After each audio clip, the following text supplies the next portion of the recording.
Ini adalah petrol generator yang biasa digunakan di pasar malam. Terdapat 3 kesan yang telah dikenal pasti. Yang pertama adalah kos penggunaan petrol yang berlebihan.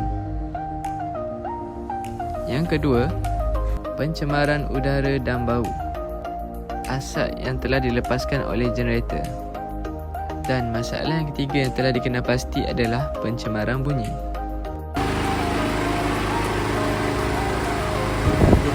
Hai, kami pelajar daripada Kolej Kemahiran Tinggi Malaka Mahmud dengan bangganya ingin memperkenalkan produk kami untuk menyelesaikan masalah tersebut, iaitu Helio Power System. Helio Power Energy System dilengkapi dengan komponen-komponen seperti solar panel, solar charge controller, switch, inverter untuk convert daripada DC ke AC, motor, bateri dan juga alternator. Disimpan di dalam kotak yang kami telah buat. So, bagaimana kita nak tahu produk ini berfungsi? Okey, cara produk kita orang berfungsi adalah dengan menggunakan solar. Jadi solar ni akan masuk ke solar charger controller. Kalau kita dapat lihat, solar tengah cas bateri sekarang. Jadi daripada solar charger controller ni akan pergi ke bateri.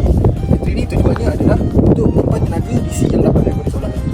Jadi dengan adanya bateri ini yang menyimpan tenaga, kita juga boleh menggerakkan motor ini. Motor ini akan menggerakkan puli akan memusingkan alternator. Jadi dalam masa yang sama, alternator juga boleh generate tenaga untuk kembalikan dicas kepada bateri tadi.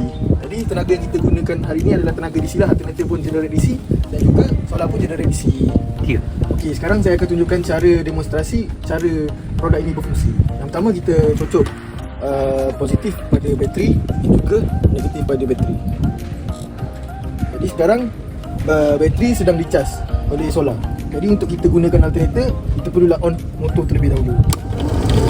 Sekarang motor tengah bergerak. Jadi kita perlulah on alternator supaya alternator dapat menjanakan elektrik dan cas semula kepada bateri. Sekarang alternator dalam keadaan mengecas bateri.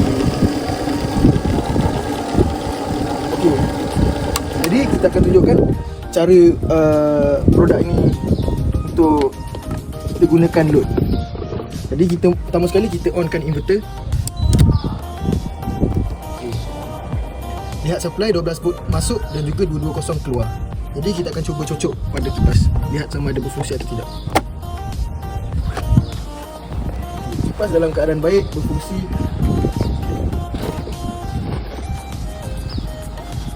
So, dengan produk Helio Power ini dapat menjimatkan daripada penggunaan petrol, pencemaran udara dan pencemaran bunyi. So, kami percaya dengan Helio Power ini, tenaga bersih adalah hak semua orang. Mari bersama kami menjana masa depan yang lebih kekal.